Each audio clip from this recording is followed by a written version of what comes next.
Today on Your Government in Action, where we cover bills, votes, records, and how it affects you. Your phone, your car, your doctor's equipment, they all run on tiny chips, and for a while, America was almost completely dependent on other countries to make them. In 2021, a global chip shortage hit America like a freight train. Car plants shut down, electronics vanished from shelves, medical device production stalled, manufacturers lost an estimated $240 billion in sales just from the auto sector alone. The root cause was simple. The United States had handed off most of its semiconductor manufacturing to factories in Asia. Congress decided that had to change. The result was the CHIPS and Science Act, signed into law in 2022. So what exactly is in this law, and where does the money go? The full name is the Creating Helpful Incentives to Produce Semiconductors and Science Act. That is a mouthful, so everyone just calls it the CHIPS and Science Act. The total price tag is approximately $280 billion, spread across two major areas. The first area is manufacturing. $52 billion goes directly toward building and expanding semiconductor factories inside the United States. Companies that build chip fabrication plants, known as fabs, can also claim a 25% investment tax credit on construction costs. That is a significant financial incentive designed to bring manufacturers back to American soil. Think of it as the federal government splitting the construction bill with any company willing to build here instead of abroad. The second major area is research. $200 billion is allocated for scientific research and development over 10 years. That is the largest peacetime science investment in American history by a wide margin. A large portion of that, $81 billion, goes to the National Science Foundation over 5 years, the largest boost in that agency's history. Additional research funding flows to the Department of Energy, the Department of Commerce, and NASA. The law also established a brand new government office, the CHIPS Program Office, housed inside the Commerce Department.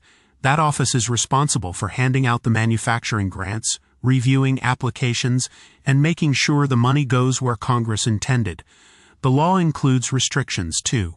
Companies that accept federal chip funding cannot use that money to expand advanced manufacturing in countries like China for a period of 10 years.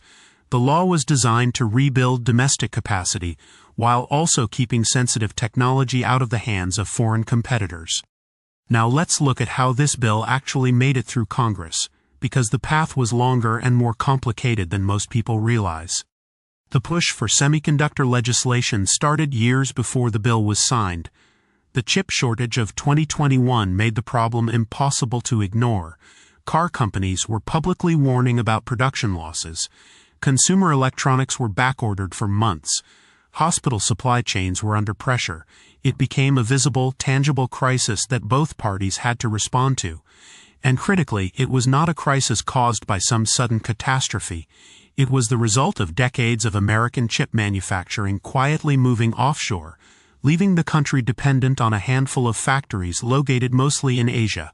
That realization landed hard on lawmakers from both sides of the aisle. Early versions of the legislation moved through Congress separately. The Senate passed its own version, called the United States Innovation and Competition Act, in June of 2021. That bill passed with strong bipartisan support, 68-32, reflecting genuine alarm about where the United States stood relative to China in the race to dominate advanced technology manufacturing. But then it stalled in the House for over a year. The House had passed a different version called the America Competes Act in early 2022. The two chambers had to reconcile their differences in a conference process. That negotiation took months.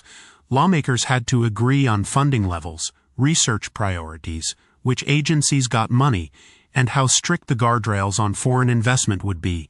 There were disagreements over provisions unrelated to chips, including trade and climate provisions that some members wanted included, and others wanted stripped out. Those unrelated disputes slowed things down considerably.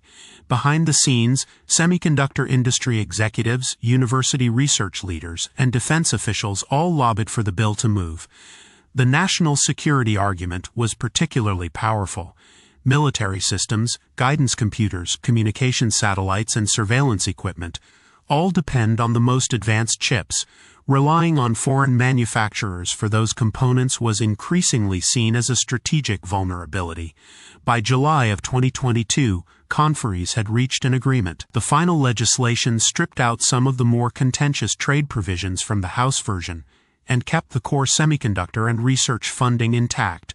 The bill moved quickly once a deal was struck. Within days, both chambers voted, and President Biden signed it into law on August 9, 2022, at the White House, calling it a once-in-a-generation investment in American industry.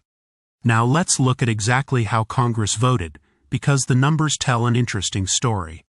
In the Senate, the CHIPS and Science Act passed 64-33 on July 27, 2022. That is a notably bipartisan margin in a chamber that rarely agrees on anything these days. 17 Republican senators joined all 47 Democrats, who voted yes. 33 senators voted no, all Republicans. 2 senators did not vote. The Senate passage marked one of the more significant bipartisan votes of that Congress. To put that in context, most major legislation in the modern Senate struggles to clear the 60-vote threshold needed to overcome a filibuster. This bill cleared it with room to spare, which tells you how seriously members on both sides took the national security and economic arguments behind it. In the House, the vote was 243 to 187 on July 28, 2022. House passage was less bipartisan. 24 Republicans crossed the aisle to vote yes, joining the Democratic majority. 183 Republicans voted no, 4 Democrats also voted no. It is worth noting what the no votes were about. Some Republicans argued the bill amounted to corporate welfare, handing taxpayer money to profitable technology companies that could finance their own expansion. They pointed out that companies like Intel and TSMC had posted billions in profits in recent years, and questioned why they needed federal subsidies on top of that. Some progressives on the Democratic side objected to insufficient worker protections or environmental requirements tied to the grants. Others felt the China restrictions did not go far enough. Those were the stated concerns from members on both sides. The debate itself reflected a broader tension in American industrial policy. When, if ever, should the federal government directly subsidize private industry? That question has been debated since the founding of the country. In this case, the majority answered it by pointing to what had happened during the chip shortage and deciding the risk of inaction outweighed the cost of intervention. The final margin in the Senate was wide enough that the bill was never in serious jeopardy. The House margin was tighter, but still comfortable. When President Biden signed the bill, the ceremony included members of both parties, which itself was a signal of the rare common ground this legislation found. So once the law was signed, what actually started happening on the ground? The most visible change came from the private sector. Major chip manufacturers announced significant investments in the United States shortly after the law passed. TSMC, the Taiwan-based company that produces over 60% of the world's semiconductors, announced plans to build 2 fabrication plants in Phoenix, Arizona. That alone represented over $40 billion in private investment, one of the largest foreign direct investment commitments in American manufacturing history. Samsung announced expansion of its existing facility in Taylor, Texas. Intel announced billions in new factory investments across Ohio and Arizona. These were not small commitments. Each fab represents billions of dollars in construction, years of build-out, and thousands of jobs on site. A single leading-edge chip factory can take 3 to 5 years to build and equip before it produces a single chip. The scale of these facilities is hard to overstate. Some span millions of square feet and require ultra-pure water, specialized gases, and vibration-free environments that take years to engineer correctly. The CHIPS Program Office began accepting applications for manufacturing grants in the months following passage. The Commerce Department announced initial funding awards in 2024. Intel, TSMC, and Samsung were among the early recipients of major grant commitments from the federal pool. On the research side, the National Science Foundation began rolling out its expanded budget. New programs were funded to support semiconductor workforce training at colleges and universities across the country. The law created a framework for regional technology hubs designed to spread the economic benefits beyond the coasts. Not everything moved instantly. Fab construction is a multi-year process. The buildings are enormous, the equipment inside is extraordinarily specialized, and the workforce training needed to run them takes time. The grant review process itself involved detailed negotiations between the Commerce Department and each applicant over wages, worker benefits, and childcare commitments. But the announcements, the site selections, and the early grant awards represented a concrete shift in where the industry was building its next generation of facilities.